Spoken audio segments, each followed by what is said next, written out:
जो लोग बेबाकी से बात करते हैं वो इस मंच पर आकर अपनी बात रख रहे हैं। पहले तो ये समझ लीजिए हम लड़ किससे रहे हैं। क्या हम सिर्फ मोदी जी से लड़ रहे हैं? क्या हम भारतीय जनता पार्टी से लड़ रहे हैं? मुझे ऐसा लगता है कि ये लड़ाई सत्य और असत्य के बीच की लड़ाई है, और ये मैं फिलोसॉफिकल उससे नहीं कह रही हूं।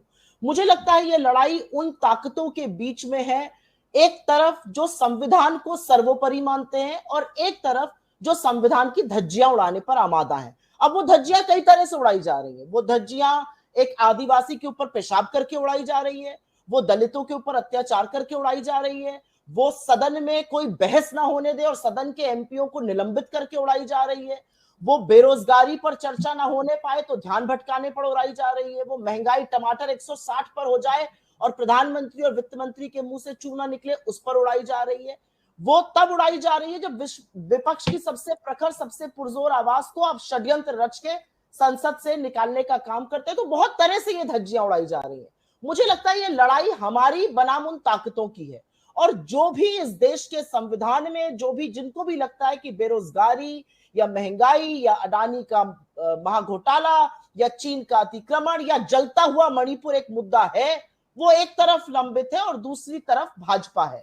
असलियत यह है कि 9 साल सत्ता में रहने के बाद आज भी भारतीय जनता पार्टी के पास अपने रिपोर्ट कार्ड पर दिखाने के लिए कोई अचीवमेंट नहीं है और कोई काम नहीं है। प्रधानमंत्री के मैं जितने ज्यादा से ज्यादा भाषण सुन रही हूं, कल गोरखपुर में और रायपुर में सुना और तेलंगाना में सुना, प्रधानमंत्री इससे ज्यादा बौखलाए हुए, इससे ज्यादा घबराए हुए कभी नहीं लगते। क्योंकि यह भी एक सच है कि जब समूचा विपक्ष खड़ा हो जाता है तो कहीं ना कहीं प्रधानमंत्री जी घबरा जाते हैं, कहीं ना कहीं उनकी सरकार पिछले सत्र में हमने देखा खुद सदन का अवरोध करने पर आमादा हो जाती है, क्योंकि समूचा विपक्ष खड़े होकर बात कर रहा था जेपीसी की। तो मुझे ऐसा लगता है कि जो आपने मूल प्रश्न पूछा कि ये विपक्ष क्या है, विपक्ष उन लोगों का साथ है, उन लोगों की एकजुटता है जो इस देश को एकजुट रखना चाहते हैं, जो ये मानते हैं कि ये देश एक बहुत खूबसूरत गुलदस्ता है जिसमें अलग अलग तरह के फूल है और उन सबकी अहमियत है।